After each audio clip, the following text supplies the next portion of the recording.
Um, I want to make sure I pronounce your name right. So can you say your name for me? My name is Hieu Minh Ngo. Hugh was born in Vietnam. I'm growing up in a small town in Vietnam. It's called Cam Ranh. I was started to be a hacker when I was very young, maybe around like 14, 15 years old. And then it's just kind of like out of curiosity, like wondering about how the internet working and back then the internet is very expensive and super slow. That's one of the reasons that I started to hack and steal a few internet dial-up accounts to be able to use it without paying anything.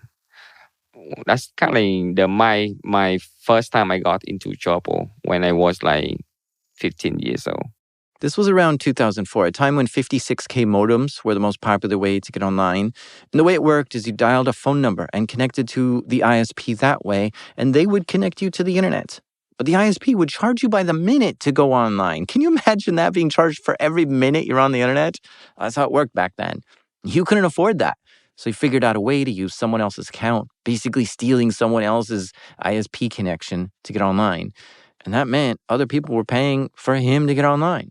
And just like a few months using these stolen internet dial-up account, I got kind of like a paperwork sent to my house. And my parents, they got very surprised, and then they told me what's it about. And then I told them, it is related to some stolen internet accounts. The paperwork said that Hugh did $5,000 in damage, and his father had to pay the fees. That's a lot of money. His father was pretty mad and sent him away to go live with his uncle in Ho Chi Minh City. And little did everyone know, it was going to be there in Ho Chi Minh City where he was going to build a dark net service and was going to make a fortune doing it. These are true stories from the dark side of the internet. I'm Jack Rhysider. This is Darknet Diaries.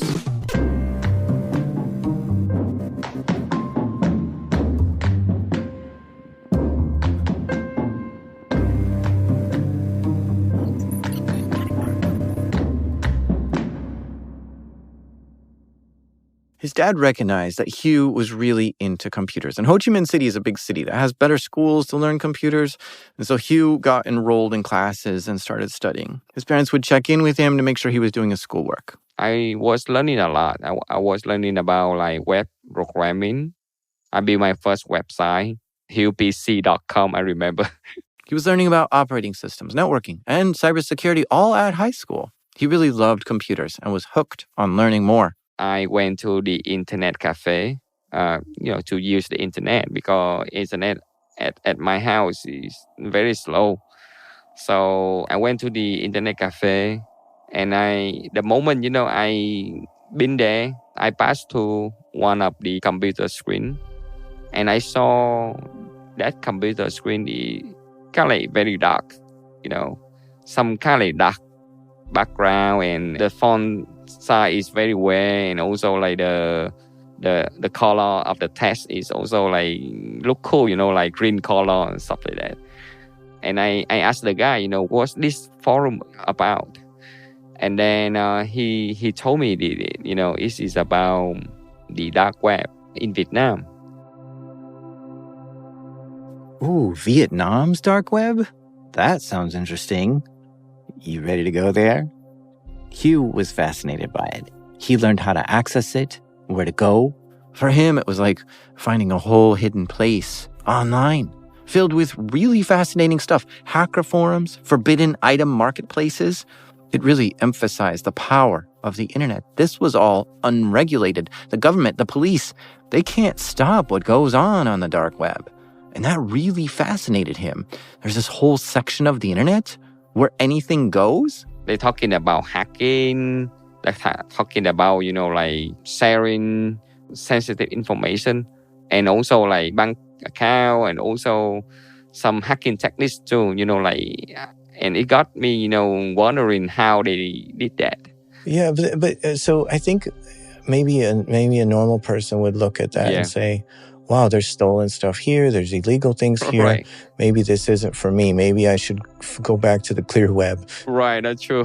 What? You know why? Because back then, right, underground forums very fun though. Like, they always sharing and they don't mind about money. Like sometimes they hack something, they just post it for free for everybody. Not really like into business or trading or dealing anything. It's just like sharing techniques, But, like when I got into that, I say, man, it's something that, I really wondering. I watch on the movie and TV about like hackers, and very cool.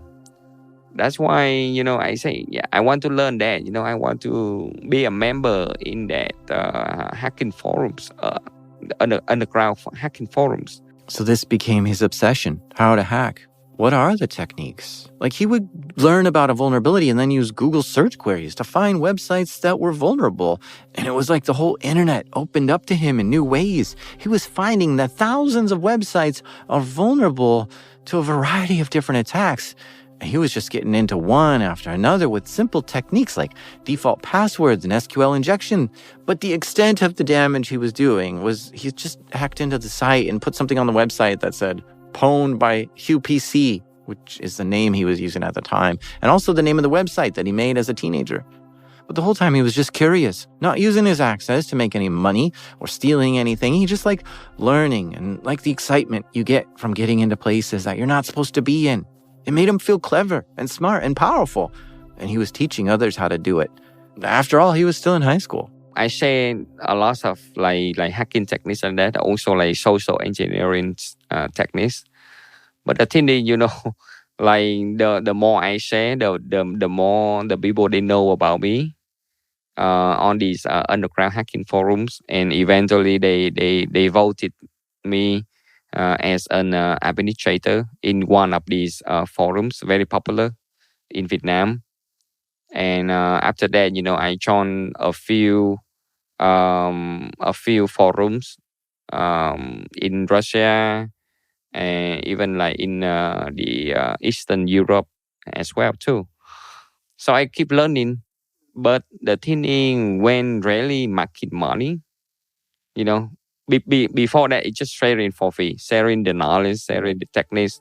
From posting on the forums and being an administrator to one of them, he started becoming more known. And so he met a guy, one of the forum users, and this guy's like, hey, listen up, Hieu. Your ability to hack into websites is actually worth a lot of money. Do you want to team up? Do you want to hack places and give me what you find, and then I'll pay you for it?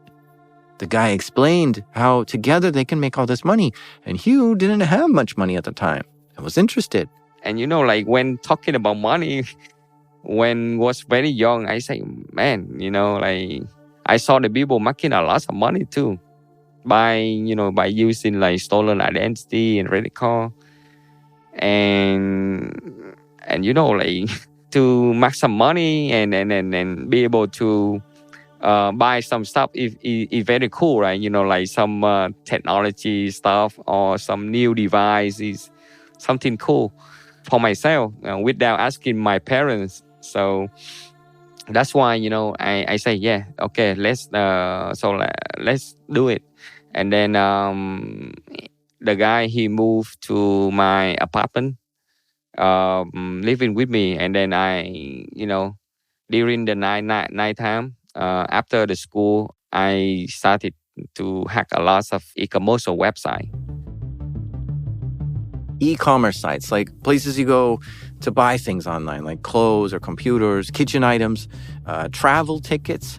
A lot of these sites back then ran on WordPress or PHP or ASP and didn't have the best security. And it's kind of like a numbers game, right? If there are a million e-commerce websites on the internet and 1% of them has poor security, that's 10,000 websites that are just sitting there vulnerable. Way more than enough for someone like Hieu to go through. So the idea was to get into these sites and plant a listener that would capture when someone would enter their credit card to buy something on there. And then Hieu would give those credit card details to this guy he's teamed up with. And the guy will somehow convert the cash for both of them. Hieu was 17 at the time, a senior in high school.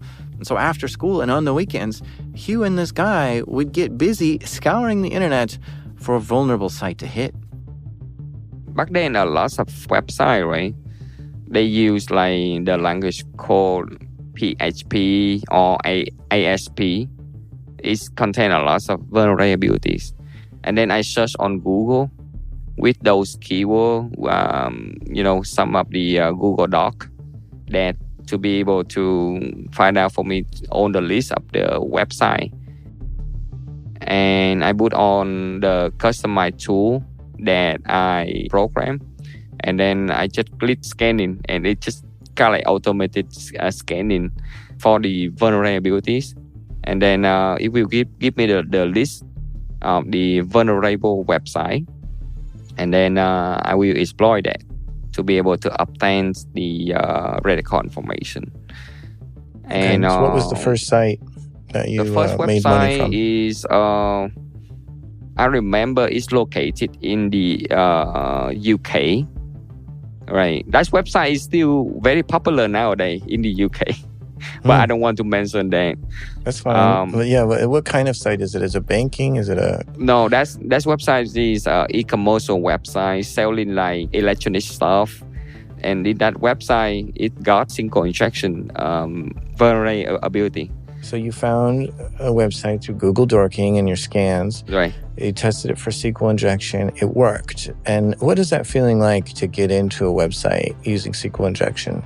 It's got like a gold mine. I say, wow, like this is so many credit card information.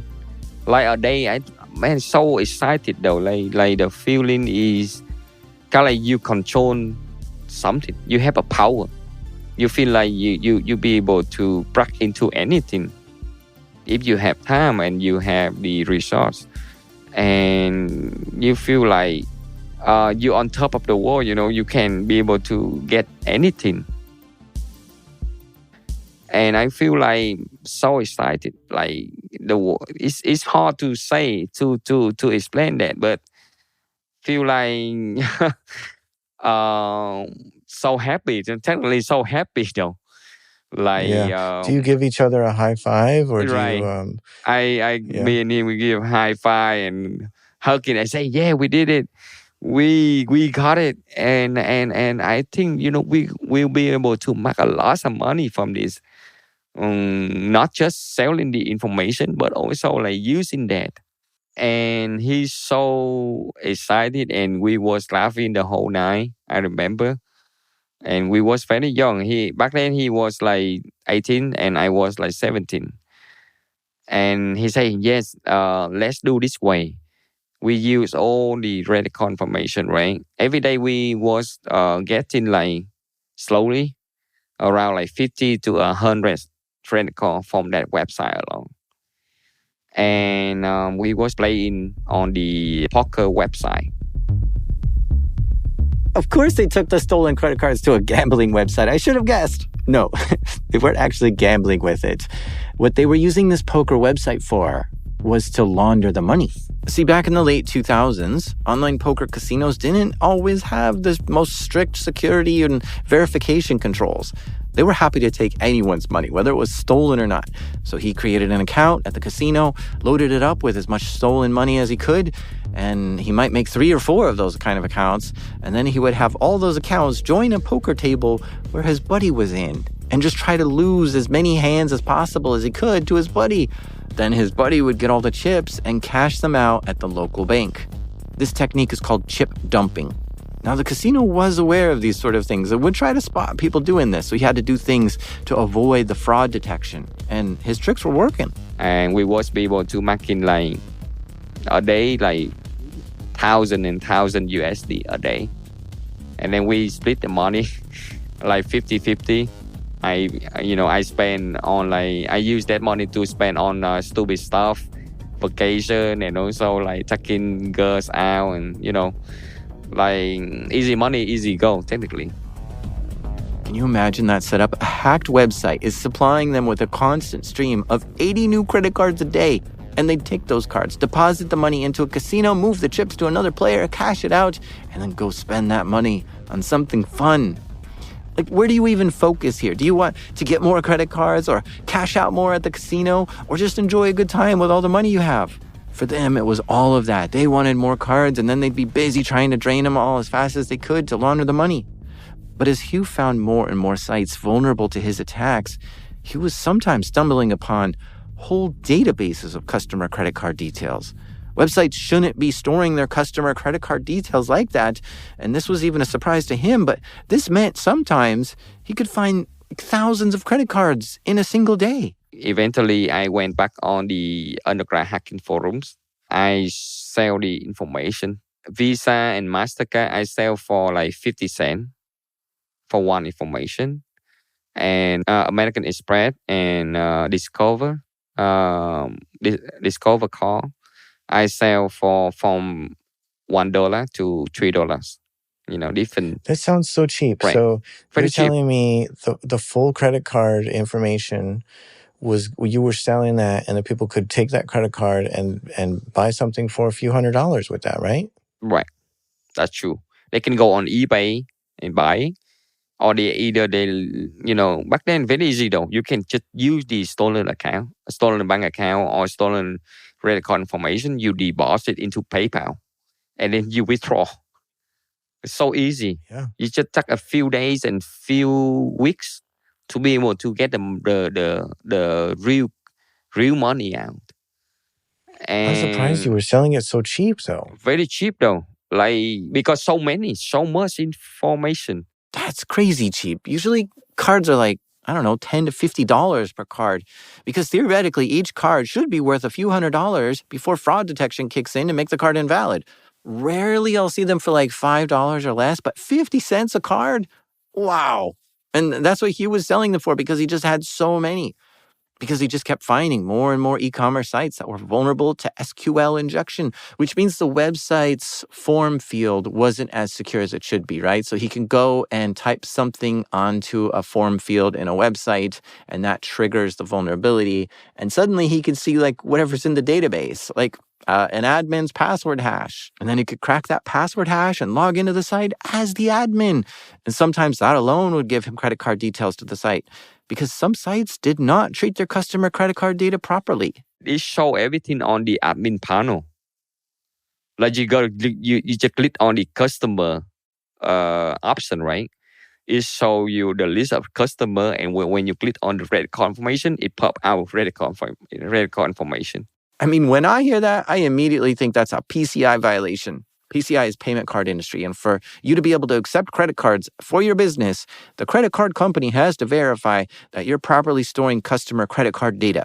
If you aren't, then you will lose the ability to process transactions and can be fined quite severely.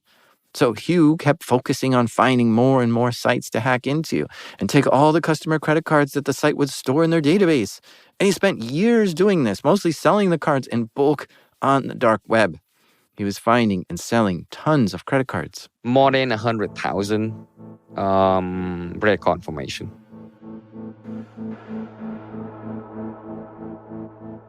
He gets done with high school and decides he's had enough of this. His pockets were overflowing with cash, and he knew what he was doing was wrong. So he decided to leave town. And then, I saved up some money, because I know this couldn't last long. We was making like more than a year. And it kind of getting harder, because they know the tricks, right? And they fix the vulnerabilities. So getting harder. And I saved up some money. I paid for the school fee in New Zealand. His sister was living in New Zealand, so he decided to go see her and go to school there. He knew that what he was doing was wrong and could potentially get him arrested, but he grappled with it. Like, he went back and forth, convincing himself it's okay to take these cards. Like, these websites should secure their site better. And if it wasn't him taking it, then it would surely be someone else taking it. So why not me? But then flipping it and being like, no, this is stealing. This is illegal. I'll get in trouble for this. The move to New Zealand gave him a fresh start. He wanted to become a good student who was learning computer science. When I got into New Zealand, I stayed there for a few months, not doing anything illegal, try to be a good student at the school, learning about computer networking and be a computer scientist, you know. But things couldn't work out. I started to hacking again. After talking with a few friends, a few hackers on the internet, and they say, they need credit card, and and I need money because my family couldn't afford to send me much money. So I say yes. So let me find out if in New Zealand have some website that I can obtain the credit card information. And I hacked into a few e-commerce website in New Zealand. Yeah, the same thing, it's just some basic vulnerabilities. And I got into the database and I got the stolen credit card. He was able to sell the credit card data to make some money, but with all these cards, he decided to use a few himself, which was probably a dumb idea. And I used those stolen credit card information to buy electronic stuff like laptop and cell phone on similar like eBay. They call it Jamie platform. I use the stolen credit card on that website. And then I got the stuff and then I sell that to the same platform to make money. Kind of like laundry the stuff, like to get the real cash. But eventually, I made a mistake that using the stolen credit card to buy the music concert tickets to the ticket master. And I bought like 1,000 and 1,000 music concert tickets to sell to other people with a cheaper price. And then when you bought 1,000 concert tickets? Right. I bought a lot. Wow. And I resell that to other people on the platform. But the thing is, like a few of the people, they bought my music concert ticket. They got robbed when they try to enter the stadium or try to enter the concert, right? They got denied because this ticket, is got invalid because it's kind of considered as a fraudulent ticket. And they got so mad and they got so scared. And then they also complained to the law enforcement, to the police in New Zealand. So the police in New Zealand, they freeze my account on the platform and also freeze my bank account. So I got so scared. They also call me and call my sister. Almost a year, stay in New Zealand. I got into trouble.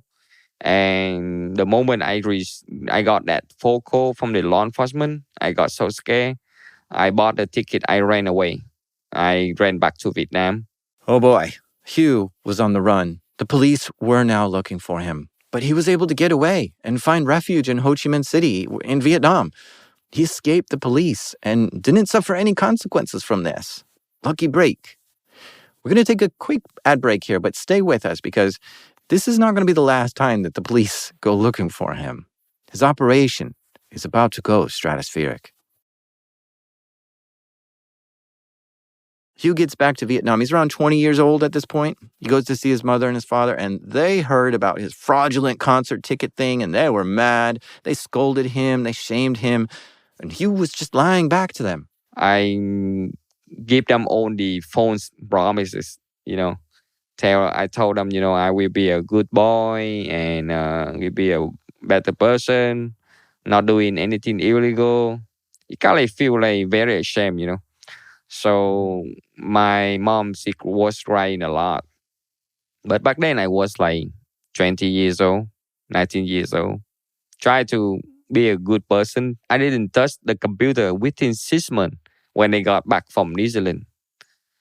And I told with my mom, I want to go to Ho Chi Minh City to learn computer science at the university in Ho Chi Minh City.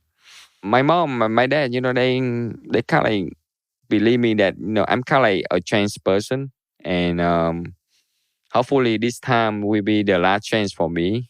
So around 2009, he moved to Ho Chi Minh City and enrolled in the computer science and cybersecurity program at the university. But during that first year, I went to kind of like to hang out with others, old school hackers in Vietnam. They own black hat hackers. They heard about, I got trouble in New Zealand by using stolen credit card. I say yes, that's why I don't want to touch computer anymore. I got so scared. I almost got caught. And they told me, why you don't think about US identity or personal information? It should be safer. It should be easily to sell that. So these hackers were telling him, yeah, of course you got in trouble for stealing stolen credit cards. Man, don't mess with money. The police are going to get mad if you do that. That was your mistake. They take credit card theft very seriously. Heck, I bet the U.S. Secret Service probably has a case opened on you. What you should have done is gone into the business of stealing the identities of U.S. citizens and sell that. Not only can you make money doing that, but the Secret Service doesn't give a crap about stolen identities. In fact, nobody does. They'll never come after you for stealing identities. Especially if you stay here in Vietnam, they can't touch you. So you should try stealing U.S. identities. So Hieu starts looking into it. My goodness, he thinks. They're right. Stealing identities and selling that is far less of a crime than stealing credit cards and just as valuable on the dark web. He wasn't sure why it was valuable, but if he could get all the personal details of someone, like their address, social security number, phone number, work history, the type of car they have, then people will buy that up like crazy on the dark web. So he starts looking around for places that might have all this information on U.S. citizens. I didn't think kind of in the long term. I just see whatever I see in front of me. And the money, it just kind of blind my eyes. And I thought that should be safer. And I'm in Vietnam. And this is U.S. identity should be fine. I mean, the logic checks out, right? Stealing identities of people in a far, far away country, no chance of them catching him in Vietnam, right? And eventually I spent like almost a month. I recon and also doing a lot of OSINT to get me a list of all the data broker in the US to be able to provide this data. Data brokers, of course. They would absolutely have a ton of people's identities. Okay, so if you don't know, a data broker is a company that spends an enormous amount of effort gathering up as much information as they can about you. Here's how they do it. Number one, they'll copy the whole phone book into their database. That's got everyone's name and phone number. Then they'll take a copy of all the county records. This includes who owns which property, court records, marital status.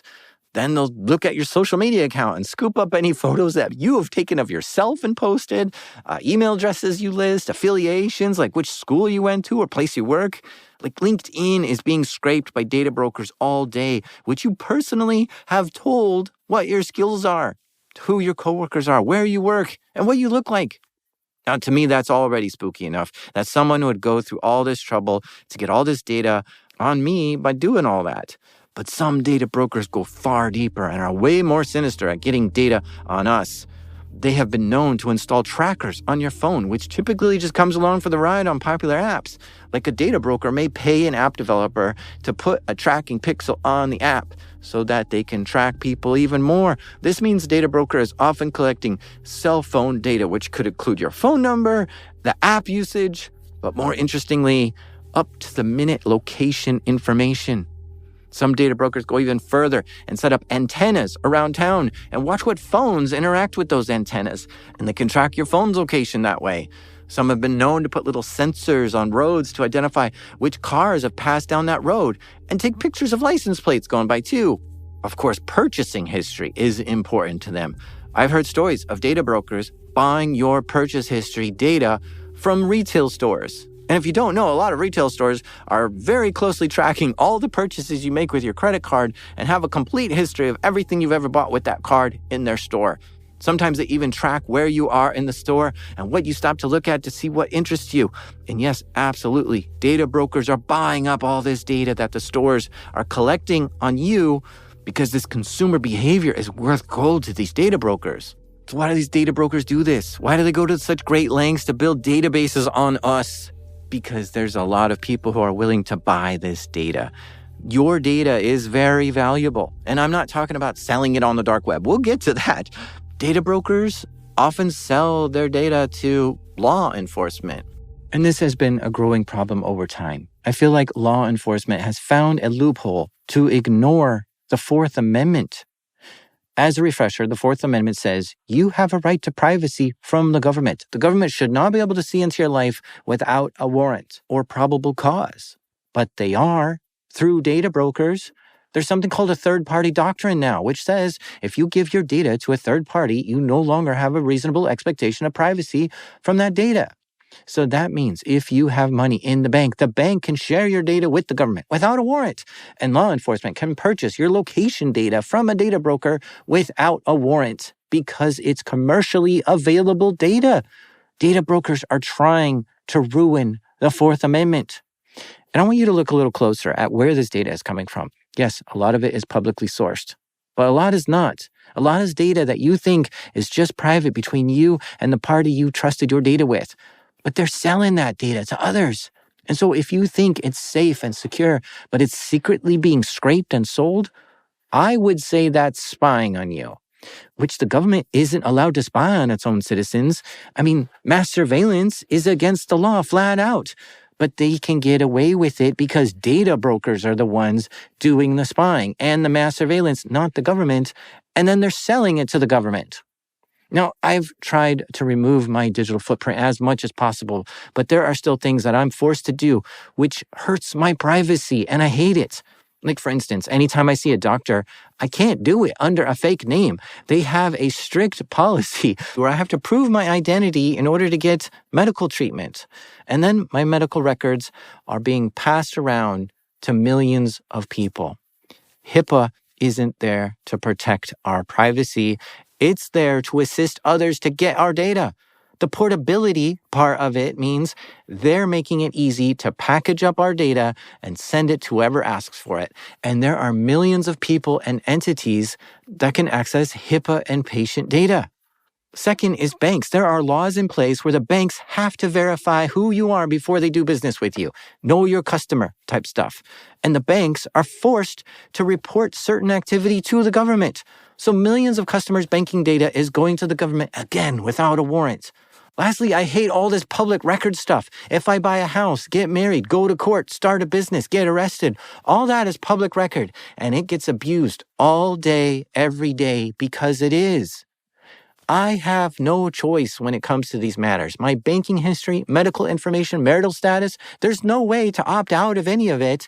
And data brokers are just licking their lips, sucking it up as fast as they can, and they're profiting off of it, and they're using it to strip away my rights. But don't think it stops there. Data brokers are just companies trying to make money. So they have no problem selling your data to Walmart, Facebook, Google, insurance companies, credit card agencies, ad agencies, because all these businesses would love to know more about who you are so that they can target you with ads or to calculate the risk of doing business with you.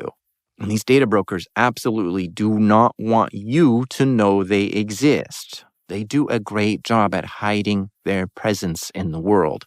Let me give you an example. I'm going to list 8 of them for you. And I bet you've never heard of any of these companies, yet there's a high chance that all of them know exactly what you're doing right now. Merkle, Locate Plus, LiveRamp, MicroBuilt, Ventel, SafeGraph, Xmode Social, Court Ventures. I certainly don't know anything about these companies, but Hieu was learning a lot about them. And I find out, right, there are a few key players in this data business related to like US. And they provide these data to law enforcement, to lawyers, to private investigator, stuff like that. And I see, man, it's kind of like very difficult to get this information. You have to prove yourself. You have to be verified. So that's why I put a lot of time, like almost a month, and I hacked into 2 different data broker, very popular one. The first one is this Locate Plus. Locate Plus is a data broker that markets itself to people doing background checks and investigations.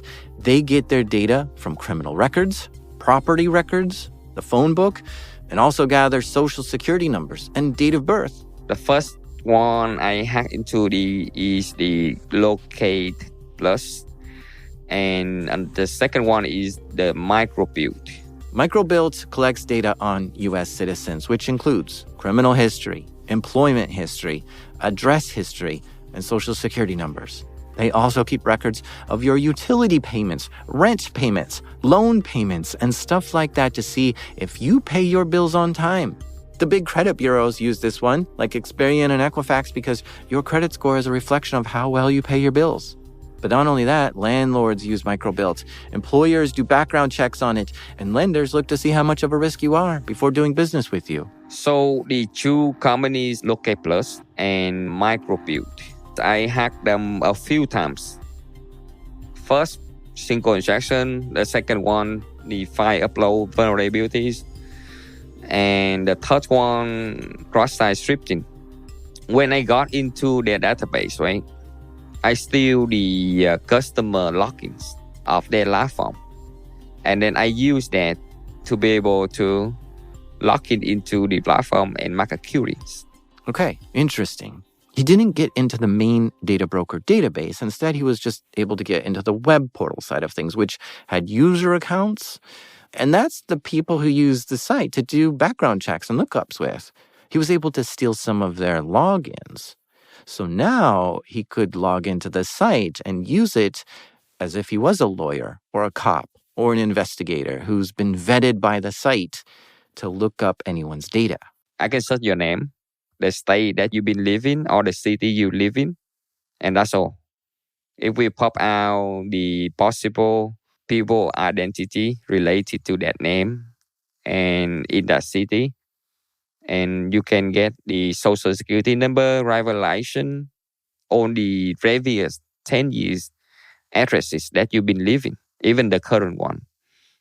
And also you will obtain your relatives, your family members, right? You can also get the information. Now, these sites charge for their service. It's often a pay per search kind of thing. So when he would search, it would go to someone else's bill. And he thought if he did a lot of searches on one user, then their bill would go way up, and then they'd investigate what's going on here, and they would find out that he's been using their account, and they would shut it down.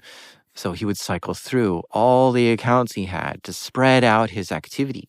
I remember I was using more than 5,000 accounts on Microbuild alone.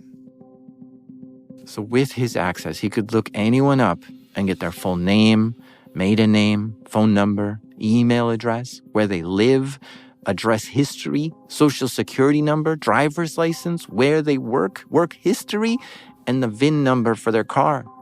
He decides to build a website to charge users to be able to look up people in this database. Because so much information. Then I build a website, and then through that website, I sell to all the cyber criminals around the world for like $1 for one search. Kind of like $1 for one information, one identity, basically. The first week of him launching this website, he made $5,000 from people doing searches on it. It was an instant hit. He wasn't sure why people were using his site to search for other people, but he didn't care. He just saw the money coming in and was like, yeah. And interestingly, this was the early days and crypto wasn't really adopted so well yet, so he wasn't accepting that. Back then, I didn't use Bitcoin. We used Liberty Reserve. Liberty Reserve was sort of like a PayPal in the way that you could send money to someone online, except they didn't do much in regards of checking people's identities. So it became known as the place for criminal transactions around 2010. It was the go-to place for stuff like that for a while. So he was getting tons of Liberty Reserve dollars, and they were piling up in his account there. Then he was using some Vietnamese money mules that he found on the dark web to send them his Liberty Reserve dollars, and they'd cash it out and give him cash. And things were looking good for a few months. But, the thing is not stable. Because the two companies, they find out about the vulnerabilities, so they shut down. And they also fix the vulnerabilities. Kind of like me and them, we've been playing the cat and mouse game. Kind of like they fix the vulnerability. I fired out another one. So we just keep hacking and fixing. So I got kind of like tired. He was getting tired of constantly trying to find new ways to stay in the system. They were getting good at detecting him and kicking him out. So he stops to think about it. And he thought, why struggle to maintain access when he could just become a paying user of the site? Now, Microbuild would only allow certain people to use their site. You had to be a professional investigator or a cop or in a position that you can be trusted with this data. And there's a serious vetting process. So Hieu decided, well, why not try to act like a private investigator and get in? Step 1, create a driver's license with a fake name. At first, I got the license to Google, but it didn't work. I tried to do Photoshop and stuff like that, but couldn't work out. It's not good quality. Okay, that didn't work. Time for plan B. Try to impersonate someone who is allowed to have an account there. So I did an kind of like an OSINT to gathering on the list of emails address belong to private investigator. And when I hack into my review and Locate Plus, right, I got the email address already. I got on the list already. So I used that to do phishing. I was phishing them, to a malware so I can got into the computer. Wow, so the 5,000 users that he got from Microbuild, he could see which ones were private investigators and get all those emails and also their data from the data broker to know everything about them and then send them phishing emails? And if they clicked the link, he would infect their computer with malware, essentially giving him access to their computers. And when he got access, he would look around to see if he could find any identifying documents for these private investigators so he could impersonate them. And one of the private investigator, I remember he was living in Michigan in the US. And I got into his computer to the malware. I got all the data on his computer, including like the private investigator license, even his passport, his social security numbers. And I got everything. And back then, like the people, they still got a habit saving all the sensitive stuff on their desktop inside the spreadsheet, right? Kind of like an Excel file storing the username and password, like sensitive information in that file. And I got that file too, so I got all the information, day of birth and driver license, stuff like that. So I impersonated as him under his name. I obtained an account at Microbuild. So I got the Microbuild account officially. I was using that maybe a month or two. So they find out this is a fake account. So they shut down my account. So he's realizing Microbuild is giving him a lot of trouble and decides to look at another data broker to maybe register an account there. And that's when he found a data broker called Court Ventures. Court Ventures providing API and data access for the people to make inquiries to be able to obtain the US identity. Oh, this is even better, he thought. If he could get API access to make queries and do searches, that's a whole lot easier to integrate into his website. They were just like the others. They had address history, criminal history, full identity data. And yeah, investigators, cops, fraud detection agencies, and credit bureaus loved using Court Ventures to look up people's data. He found a private investigator in Singapore and was able to obtain all his details and was going to impersonate him to try to get an account at Court Ventures. I got his license and I impersonated at that guy, the private investigator in Singapore. And then I used that to apply the Code Venture account. And I pay for them. I was dealing with them like real businessman. Like I say, yeah, I was doing for big company, doing background check for Microsoft, Google. So I need a lot of queries every month to do background check. And they okay with that because I pay for them. And I told them, I want to have a good deal. And then the CEO of that Code Venture company, they gave me a good deal. Like, I remember like 14 cents for one information. So I say, yes, okay, we make a business contract too. Like, I pay the signature, I pay the name, everything. So I sent back to him, and they didn't verify anything. They just keep going. Like, they okay everything. Okay, he got the account. He could do searches on people now. Good, he thought. But he wanted that API key, so he applied for it. And a few weeks later, they gave it to him. Incredible. So I got the account, man. I say, oh my God. I got the API asset to like almost 200 million US identity right there. And all I need to do, to integrate that into my website. That's all. Yeah, 200 million US citizens' details were in this data broker. That's like over 60% of all US citizens' data. That's incredible. And at 14 cents per lookup, he could sell each of those searches for $1 on his website.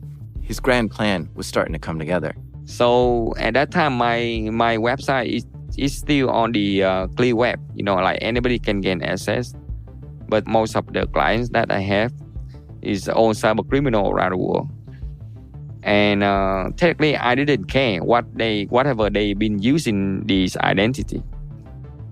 So I just keep selling to the API of the Code Venture. And I remember every month I was making more than 120K per month USD. Yeah, he really didn't care who would use the site or why. He didn't even ask. All he knew is that people liked using it to look up people, and he could make a nice profit off it. So it seemed like a good business model to him. But even though he was making $120,000 a month, he still had a massive bill to pay to Code Ventures every month. And I was paying for Code Venture every month from 20,000 to 35,000 USD per month. Yeah, they're happy, and I'm happy as well. So we were kind of win-win situation. I keep running that website for over 2 years, and I was making more than 3 million USD by selling the US identity. It makes me wonder, is any of this illegal? I mean, can you squarely point at who the victim is here in this situation? Do you know the story of Irate Joe's? It's an interesting one. So there's this U.S. grocery store called Trader Joe's. It's fantastic. I love it. A majority of food there at Trader Joe's is the Trader Joe's branded stuff, and people get hooked on that brand. Well, up in Vancouver, Canada, they were like begging Trader Joe's to come open a store here. But Trader Joe's refused. They're like, no, we only focus in the U.S. We're not going international. So some guy in Vancouver was like, well, you know what? I'm going to open my own Trader Joe's in Canada. Why not? Because if they're not going to do business here, then there's probably no jurisdiction issues or harm. Should be fine. So he crosses the border into Washington State, buys a ton of Trader Joe's stuff, and drives it back to Vancouver and opens up a little shop called Pirate Joe's. He charged more than Trader Joe's did because of the logistics of it. But hey, people in Vancouver were happy to get some of their favorite food items. Finally, Trader Joe's was like, hey, you can't do that. And Pirate Joe's was like, yeah, we're in Canada. Your U.S. laws don't apply here. He was right. Trader Joe's had a really hard time getting anywhere legally. But eventually they convinced a U.S. court to force a trademark infringement on Pirate Joe's, saying the name of the store is too similar to Trader Joe's and they're smugglers. So what did they do? Pirate Joe's dropped the P and renamed the store to Irate Joe's. And they clearly put all over their store, We are unaffiliated, unauthorized, and unafraid. Trader Joe's was furious that they stayed open and started banning them from coming into the store to buy stuff. They banned the owner, who was driving twice a week, to buy $5,000 worth of groceries from Trader Joe's. Then he got his coworkers to go to different Trader Joe's and try to buy stuff from there. But Trader Joe's started figuring out which stores in Washington they were visiting and buying food in the shop, so they would block these other people from purchasing things. So irate Joe's started asking their customers to help stock the store. They're like, hey, if you're going to Washington, please pick some stuff up for us at the store. And soon dozens of people were now helping stock the shelves at irate Joe's. I'm telling you, people really love Trader Joe's stuff, and crowdsourcing the buying was working for them. But Trader Joe's was putting more and more limits on how much people could buy in the stores that were close to Vancouver.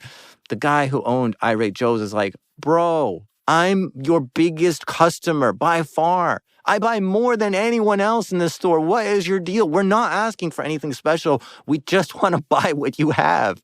But Trader Joe's kept giving them legal trouble. And eventually, irate Joe's shut down from the expensive legal fees that they kept facing. And again, here's a situation where I wonder, who's the victim? Trader Joe's sure thought it was them. But what do you think? I mean, when I was a teenager, I used to buy things from the dollar store and then sell them on eBay for $5 each. If it's legal for data brokers to sell identities of U.S. citizens, why would it be illegal for Hieu to buy those and resell them for more? This is the part I don't get. It's apparently perfectly fine for a data broker to buy and sell identifying information on U.S. citizens, but it's not for Hieu? In Hieu's case, he didn't hack into the site. He didn't steal anything. He was a paying customer of Court Ventures and was paying them a lot of money for all the searches people did. And they seemed to be fine with that, happy that Hieu was their customer. So he had his little website set up and accepted payment from Liberty Reserve, and users could search Court Venture database through the API. And at first, that website is called the US searching.info, and then eventually like superget.info and fireget.me, stuff like that. I changing the domain like constantly to avoid like law enforcement. And I was selling a little more than 3 million US identities during that 2 years, from 2010 to 2012. Okay, let me do the math. Okay, 3 million searches, 14 cents per search. That's $420,000 that he paid to Court Ventures and all of this. Jeez, that's a lot of money Court Ventures made off him. And that was fine for him because he made over $2.5 million in profit after that. Unbelievable. And during 2011, right, I dropped out the school. I didn't study and finish the university anymore because I was thinking that, man, I was making a lot of money. Every month, like I was making up to 120K per month. What were you using the money for that you were getting? Back then, it's too young, too dumb, like a lot of money I spent on stupid stuff, on 5-star hotel and business class. Spend a lot of money on like stupid things, and I waste a lot of money for cars and luxury stuff. What kind of car did you have? I was having like 3 different cars, 2 sport cars. One of them is BMW, the convertible one. And another one is a customized car, like full customized one that I don't even know that, what kind of car is it, but like kind of like one of the, I remember I used that car to be in a contest for the like good customized car. And I won the prize as well too, like because I spent so much money on that car and customize that and fine tune that car. And the other car that I have is luxury car, Lexus, right? Yeah. So what did your parents think of all this money? I was lying to them, I was working for international bank in the US, and they hired me to protect the system and also building their website, like all the lies, Yeah. And when I meet up with other people, kind of like same age, even like the people that I know on the street, they ask me, why I am so rich. And I lie to them, because my family was a wealthy family, and they got everything for me. That's why. So I kind of like lines with each other with different stories, and I kind of like very tired though. Right? What were the people that were using your site? Do you know why they were searching for people? What was the point of them paying for people searches? That's good question though. The question, like the answer for this is at that time, I didn't care much about how did they use this information. All I know, maybe they use that to impersonate somebody, or even like they use that to bypass the credit card transaction authentication, whatever. That's all I know. So like he said, this went on for years. He was able to automate a lot of it, so he would only do a few hours of work a week to keep it all going. Life was going great for him. Eventually, Code Venture, right? They got acquired by the Experian. Oh, interesting. In December 2011, Experian bought Court Ventures. Now, Experian is one of the 3 major credit bureaus in the U.S. They create a credit score for every U.S. adult, and rental places and loan agencies will check your credit score before doing business with you. So Experian loved the data that Court Ventures had on people so much that they just bought it outright. I couldn't find what the purchase price was for 200 million U.S. citizens' data, but I imagine it was in the millions of dollars. Now, after Experian bought Court Ventures, the Secret Service contacted Experian and was like, "You know that company you just bought? Yeah, well, we have reason to believe that they are giving data to someone who is illicitly reselling it to criminals." Experian is like, what? Say that again? Court Ventures never told them this in the trade deal. So Experian quickly shut down Hieu's account and cooperated with the Secret Service. In fact, Experian was so mad that they sued Court Ventures for not taking action on this earlier. I suspect the lawsuit was because they were misrepresenting their business in the trade deal. And so the Secret Service now had their eyes fixed on Hieu. One of the court requests from the U.S. Secret Service, asking about the status of my account, the fake account. And eventually they shut down my account at the Court Venture. They shut down his account entirely, but he had a backup plan in case this did happen. He had a second account. Not one he made, but one he stole the password to, someone else's account. And he could use their account to continue to do lookups. But he no longer had that API access where he could automate it. That belonged to one of the company, one of the U.S. Data broker as well too. It's called the USSearchInfo.com, something like that. I don't remember. It's a long name. But anyway, this company, I got one of the account to phishing attack. And I used that to do manually searching identity for other people who still need the service. He wanted to get another API connection to Court Ventures. And this hand-searching stuff was just taking way too much time. So he starts emailing them, hey, how come you shut off my API connection? I need it back. But what he didn't know is that because the Secret Service were investigating him, it was them who was responding to his emails. And they was making up a story that, they will offer me a good API connection, not only to the US identity data, but also the UK identities data. I say, well, it's a good business, kind of like too good to be true. But, at that time, the money just blind my eyes. I say, okay, it look good. But the thing, I feel something suspicious going on too. Something not right.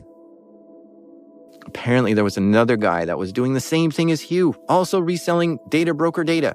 But the Secret Service caught that guy who was in the UK, and that guy was assisting the Secret Service to catch other people doing the same.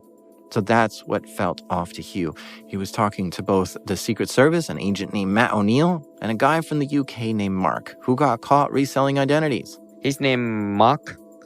He still keep communicate with me through email and even call me I remember to Skype back then.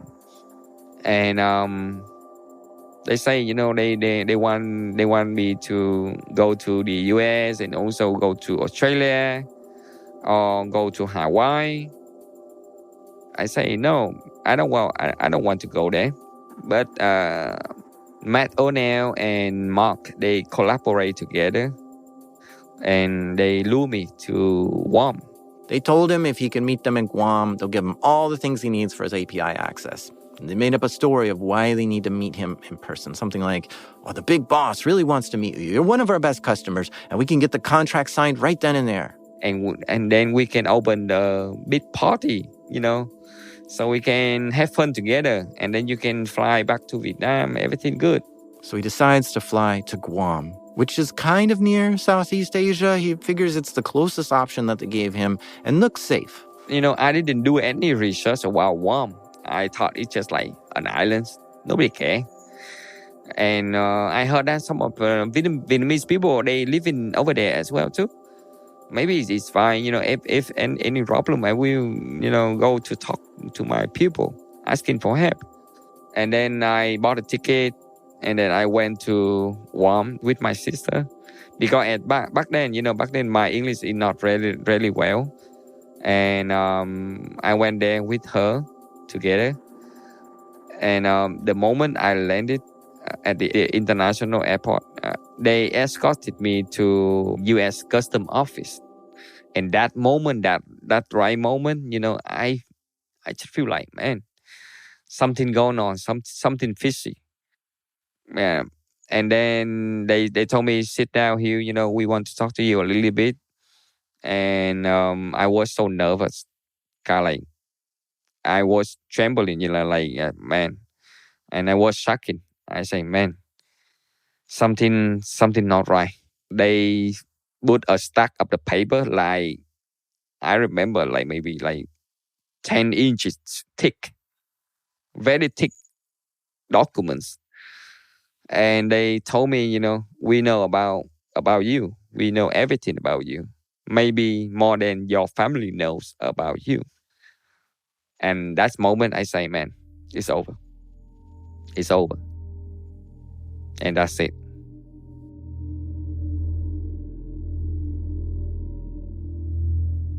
I feel like I was on top of the world. And right now, I was living in hell. And that's it. They sent me to the jail in Guam after that. And they sent my sister back to Vietnam. I told with the prosecutor and the U.S. Secret Service agent. I say, my sister had nothing to do with this. It's all about me. So they released my sister. And I was staying in the jail in Guam for like a little more than 2 months. And then they sent me back to the mainland, the U.S. mainland, to many different jails. They sent me to Hawaii, to Los Angeles, Nevada. They sent me to Oklahoma, New Jersey, and then New York, and then New Hampshire. New Hampshire is where his case was going to be tried. So that was his final destination. And he was stuck in prison through the entire legal battle. Apparently, the U.S. prosecutor who first investigated him was in New Hampshire, and so that's why his trial was there. Reflecting back on how he got caught, he has a few theories. First, he blames Brian Krebs, a cybersecurity journalist who did an article that said how criminals can look up people on the dark web. And Hieu's website is listed there. And so he thinks that's how the Secret Service probably first learned about my website. And on his website, he made a few mistakes. The first week of having it, he used a hosting provider but registered it under his real name. But then he changed the registration to an anonymous name, but those past records are still visible. Second, he used to have his personal email address on the website for contact details. So these slip-ups would have easily traced someone to Hieu. And I also believe that the Secret Service probably used his site, did some searches on people, and then tried to correlate that with the logs at Court Ventures to pinpoint exactly which user Hieu was using for his site. But this whole time he wasn't sure exactly why he was arrested. He was paying for these searches in full. Where's the fraud here? Where's the crime? But it wasn't until after his arrest where he learned what people were using his site for. The federal court, they told me, the information that I stole and also like sell that to other people. They using that for tax return. That's something new to me. I never know that, tax return. And then I find out what tax return. And then it's very serious. What people were doing, it was going to Hieu's site, looking someone up, getting all their details, and then trying to file the taxes for that person. See, here in the US, we pay taxes to the government all year, and typically people overpay on their taxes. So they get a big return come tax season. So a lot of Americans get a check for maybe a few $1,000s every year from the government because they've overpaid on their taxes. Well, criminals know this, so they file tax returns on other people, and they put on there that they should get a $2,000 refund. And then the IRS processes the tax filing, and they look at it, and it looks legit, and sends this person a $2,000 check. And when the real person goes to file their taxes, the IRS is like, oh, no, you have already filled it out. We've already sent you a check. And now suddenly there's a bunch of Americans saying, oh, no, I didn't. Give me my money. And there is a big problem. So the Secret Service was investigating this because Hieu's People search engine was complicit in helping criminals defraud a lot of American citizens. And apparently there were a lot of people in New Hampshire that someone stole their tax return check. And I got so much information. And then it turns kind of like thousands and thousands victims in New Hampshire. Okay, there's the V word, victim. We found a victim. The people of New Hampshire who didn't get their tax refunds. Okay, sure, they're victims of identity theft. I'll give them that. But typically, the IRS will understand and pay them anyway, essentially giving out 2 refund checks. So this makes the IRS the victim. But then you could say, no, it's the U.S. taxpayer that's the real victim because this is money that's just lost. And it drives me nuts how much money the IRS loses on this every year. Like every single year, the IRS will give out billions of dollars to criminals submitting tax refund scams. And I just have to ask, IRS, when are you going to take this problem seriously? You're world class at collecting our money, but terrible at distributing it to the right people. Billions of tax dollars are lost every year because a criminal asked you for money. How is this acceptable? So what were your charges? Because I have no idea what you're actually guilty of still. Yes. Technically, you can read that on the U.S. court's records. Okay, fine. I will. All right, he's charged with 3 items here. All 3 are violations of the CFAA. Figures, right? The first specifically says he used a data broker in a way that they didn't authorize him to use. It's against their terms of service to resell the data that you're given access to or to impersonate someone to get an account there. And he did that. He absolutely violated their terms of use. And that is what the Secret Service is saying he's going to prison for. Unauthorized access, which we can guess means that he impersonated an authorized user, which is against their terms of use. You know how many of us violate the terms of use on websites? We all do, all the time. Like if you ever let someone use your Spotify or Netflix login, that's the same violation, unauthorized access. He's being charged with that sort of thing. Second item. Specifically, it says he's personally gained money from violating his access. And the third item is that it was in excess of $5,000. So all 3 of these are CFAA violations. And it drives me nuts that if you violate a website's terms of service, it's a federal crime. I don't know why it's not just a civil issue, a problem between you and the website. Like, why is it a federal crime? I think the site has grounds to terminate you, ban you, and probably even sue you for violating their terms of service. But prison time? I think that's just going too far. But that's how it is. It's a federal offense to violate a website's terms of use. And I'd be remiss if I didn't mention Aaron Swartz here. Aaron was an MIT student, and because he was a student, he had access to academic research papers through a place called JSTOR. Well, he thought this information was so valuable to the world that he was downloading it and publishing it for free. The world should have this academic research, not keep it exclusive only for university students. But JSTOR was pissed. They called the feds on Aaron for violating their terms of service, and the DOJ charged him with 13 felony counts, and he was facing 35 years in prison. They told him, look, if you take a plea deal, you'll probably only do 6 months in prison. But he absolutely did not want a felony on his record. A felony for violating the terms of service. The pressure was too much for him. And Aaron killed himself. So after that, politicians were like, whoa, why does the CFAA have it written in there that unauthorized access to a website is a federal crime? People are dying over this. Just because you violated a website's terms of use should not be a federal crime. And so Aaron's law got proposed, which asks to change the CFAA to stop saying that a terms of use violation is a federal crime. But sadly, the law didn't get passed. Can you tell I hate the CFAA? See here, I'm upset about this because, first of all, Right. these data brokers are collecting data on us without our permission. And so there should Right.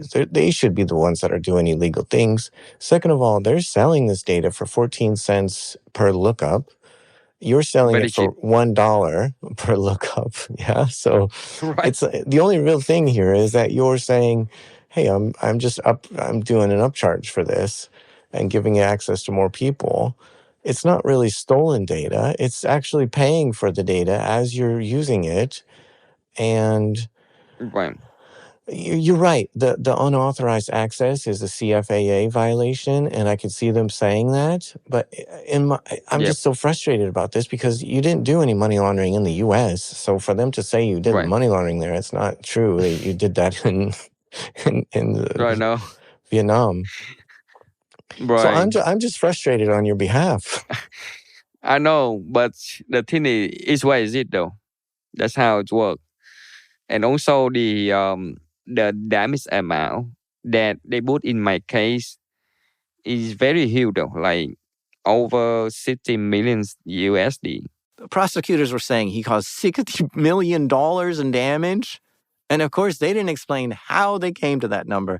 It's kind of impossible to look through 3 million lookups on Hieu's site and then connect that to what identity theft crimes happened for those people and then add up how much money was earned from that. And anyway, all that was secondhand. None of that stolen money was done by Hieu. So they likely just made up some number, but he's not the one who did the identity theft. He's not the one who did tax fraud scams. So it's maddening that they're saying he's the one who's responsible for all that damage. Like, Hieu is a criminal. He is the bad guy here, okay? I'm not trying to say he should have gotten off. He absolutely did break the law. What I'm saying is that this is the wrong law to be charging him with, because I hate when the CFAA is used like that. They tried to say he was also in trouble for money laundering, but he didn't do any of his money laundering in the US. So I'm not sure if that one even flies. But like, none of his charges were for any of the credit cards he stole or drained, all those sites that he hacked into back then. There's nothing about all the concert tickets that he bought and then essentially scammed all those people. Like, those are easy charges to slap him with. Yet they're completely absent here. There is a law around identity theft, but I think it would be hilarious if they charged him with that, since that's the whole business model of what data brokers do already, right? They work every day to grab as many identities as they can without anybody's permission and then sell them. And not only that, he didn't steal the identities, he paid for them. So the theft part would be in question too. I think the proper crime here that they probably should have charged him with is that he was knowingly helping criminals conduct crimes, right? Like aiding and abetting and conspiracy, that sort of thing. Hieu knew his site was used by criminals, and they were his favorite customers because they would pay for tons of searches. So he was catering to them, making it easier and better for them to use his site. So while he didn't do any of the tax fraud himself, he did help a lot of people do it. But he wasn't being charged with aiding and abetting. He was being charged with violating the terms of service of a data broker, where he was impersonating someone else to get an account there. But the thing is, the feds would have a much harder time proving his site was intended for criminal use compared to simply giving him a CFAA violation, which is easy to convict someone of. Like I said, we all violate the CFAA all day, every day. So in my opinion, the feds charged him with the wrong crime because of the almost guaranteed win for them, as opposed to charging him with the right crime and then struggling to find evidence to prove that he did that. And by the way, while the feds said that he caused $60 million in damage, nobody was asking for restitution there. None of the data brokers were saying he caused them damage. So if he did do all that damage, find that victim and bring them into the case. Because here's the thing, I'm looking at the indictment and there's not a single company name here or victim name listed at all. Of course not, because the data brokers want to hide from you. So the only thing listed there is Company A, headquartered in New Jersey. And it said he did an SQL injection on Company A. Well, by doing a little bit of research, it's kind of easy to figure out that the data broker in New Jersey that they're talking about is US InfoSearch, which Hieu did, in fact, steal credentials and use that site. But not much at all. I mean, it was such a small blip in his story that it's hardly worth mentioning. Yet that's the company that was saying he got unauthorized access to. But here's the thing. Here's how it all connects. Court Ventures was partnered with US InfoSearch. If you were a paid Court Ventures user and you look someone up, they had a connection to US InfoSearch. So you'd get results from them too. Now, I'm just connecting the dots here, but that sounds like to me that Court Ventures was reselling data broker information that they got from US InfoSearch. Like, surely whatever deal they had with US InfoSearch, they were selling that data for a higher price to their own customers, right? You see my point. This story is pretty bizarre. So you could say this company listed in the indictment, US InfoSearch, was the back end and provided data to Court Ventures. And it's US InfoSearch that the US government is saying Hieu got unauthorized access to and profited off that access. You say the victims were the people who got their tax fraud or whatever stolen, but I really think the victims are the people you were stealing from, right? Locate Plus, Microbuilt, and right, and the Court source. Venture. Yeah, Venture, and I think those are the people you were robbing or attacking, and I'm surprised were they part of the case at all? Did they come and testify against you or give evidence? No. I didn't see anybody from this company. Yeah, but did you have a good lawyer? I pay for the lawyer. Like I spent like almost more than, I think, up to $700K. Wow. Yeah, for the lawyer. Because I would have fought to say, yeah, you're saying that he caused $60 million in damage. However, he did not actually do any of that damage. He just gave the information to someone else, and someone else did the damage. He never did a tax fraud. Right. So you can't say he's the one who did tax fraud. It's like if I sell you a lighter, and then you take that lighter and you burn a building down with the lighter. I'm not in trouble for selling you the lighter. The person who burned the building down is. That's true. But back then, like a lot of people told me the same thing. I shouldn't keep. I shouldn't hire a lawyer. I just keep that money. Yeah.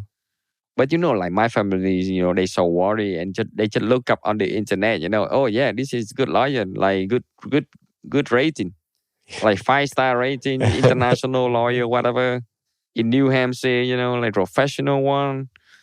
And yes, that's what happened. I remember like every time the lawyers and his team meet me up, like every time like that, it cost me like 5,000 to 10,000 USD. And an email I sent to him or the lawyer team, like it cost me like 200 or 300 USD for one email. Lawyers are so expensive. I know. It's very expensive.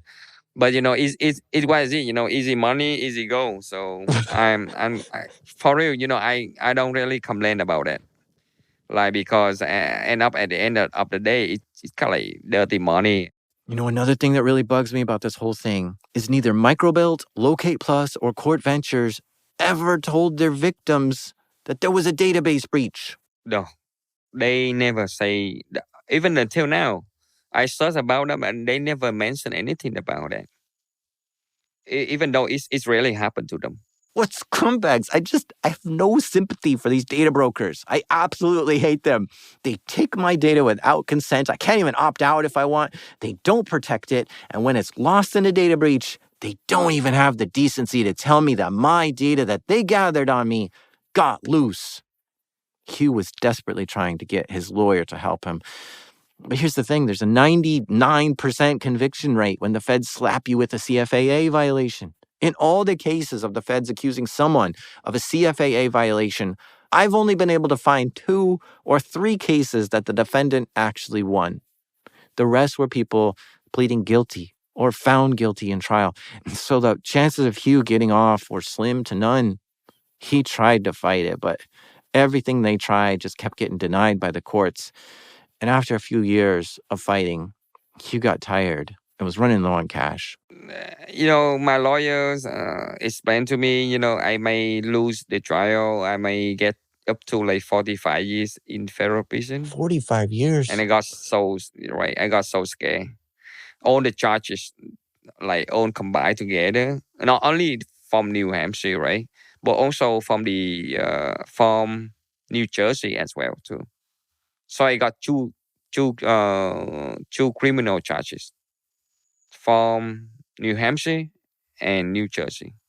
So they all combined together, and they say up to like 45 years if I lose. So my family and me was so scared. So we play plea deals, and I played guilty during the summertime of 2015. Guilty of doing $60 million in damage.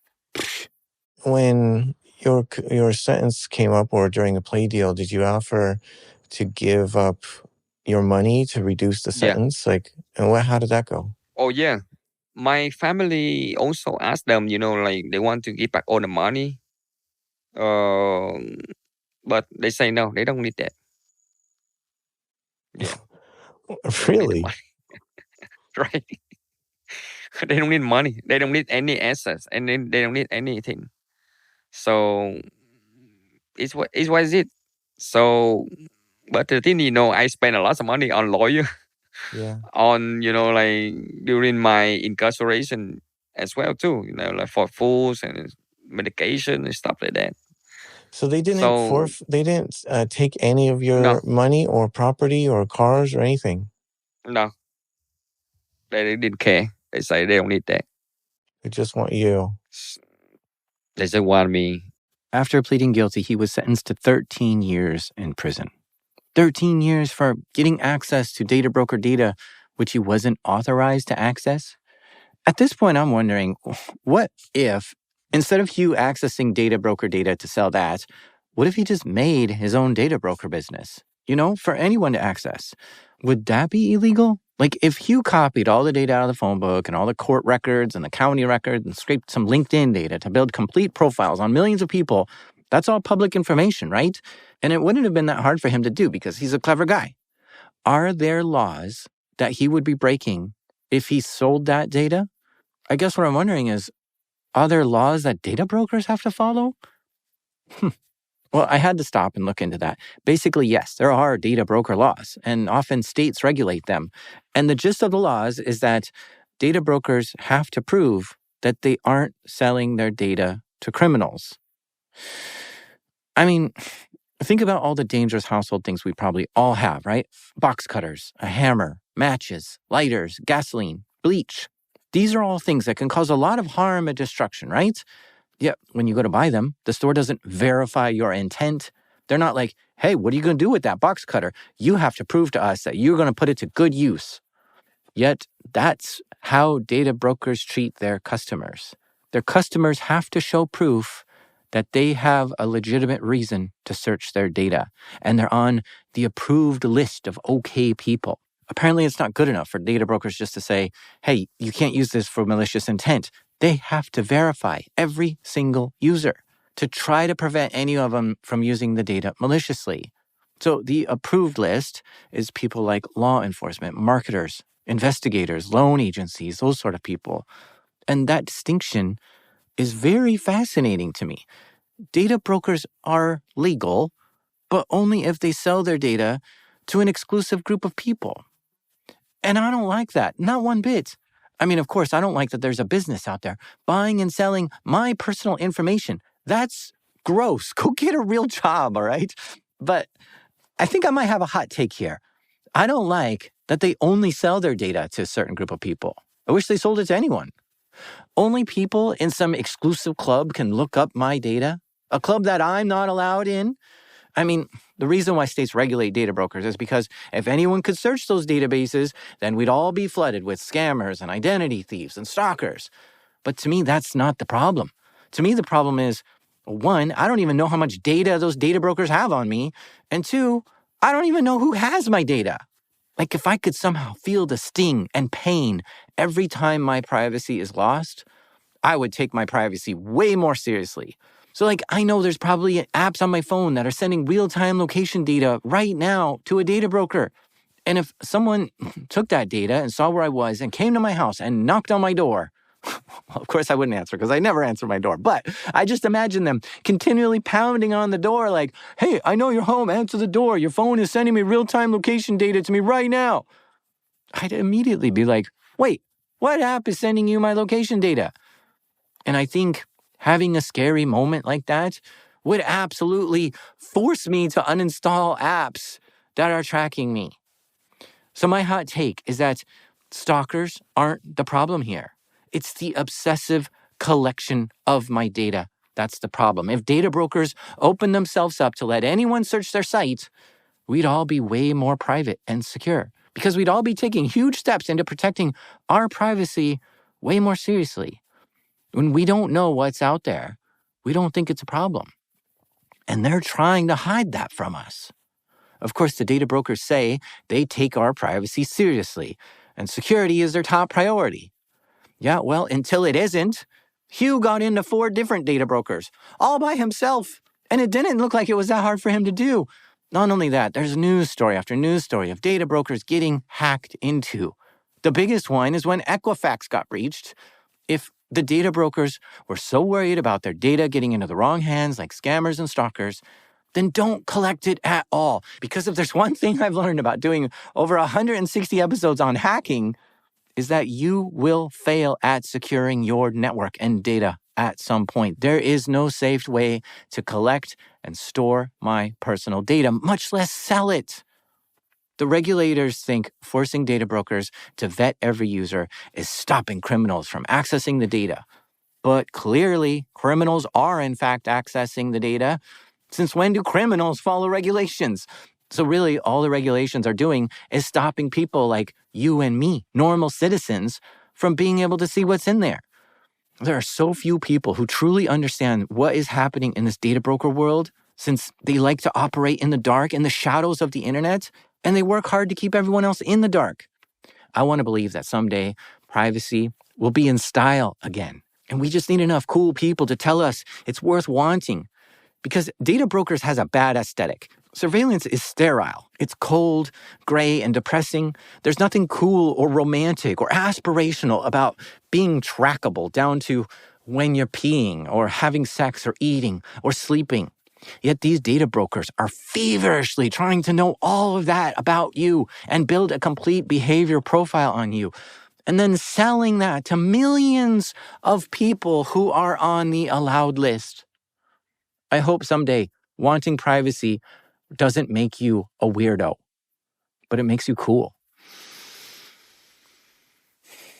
Hieu was sentenced in 2015, which meant he'd get out in 2026 because he already spent 2 years in prison by that point.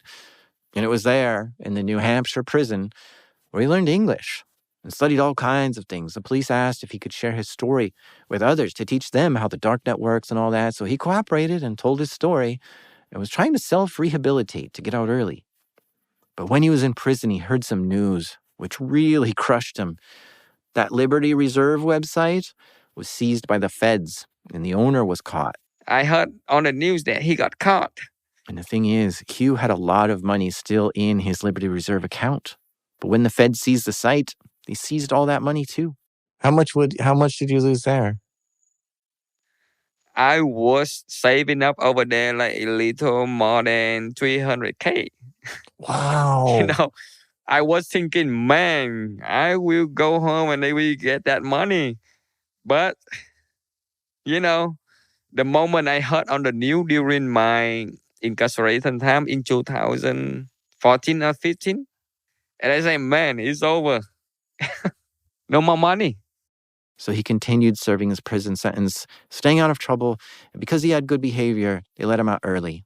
After serving 7 years in prison, they let him out in 2020. There was a lot of complications getting out of prison in the middle of a pandemic, so it took him 8 months to get home after he was released, but he eventually made it back to Vietnam. When you got home in 2020, did you have money remaining from all this? I still got a little more than 50,000 USD and one apartment. When he got home, he got a job with the Vietnamese government to help with their national cyber defense.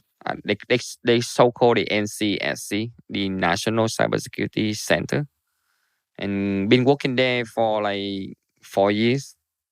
I just left NCSC just 5 months ago because like the government they restructure the agency, and that's why I left NCSC. And right now I just try to mainly focusing on cybercrime investigation, and I love hunting cyber criminal technically.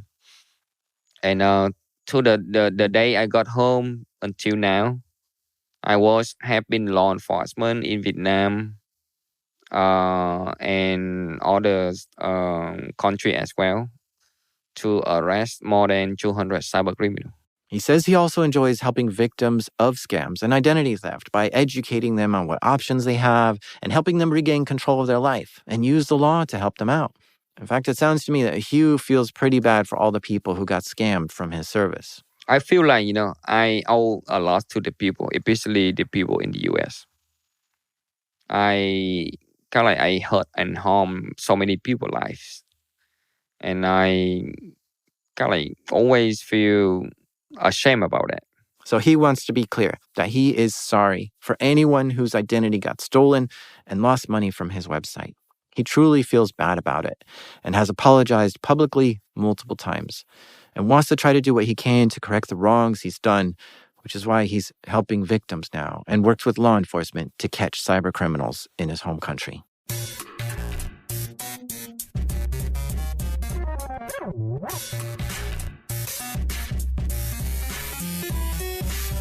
Thank you so much to Hieu Minh Ngo for telling us this incredible story. This one was wild. I had to stop and think multiple times while making it.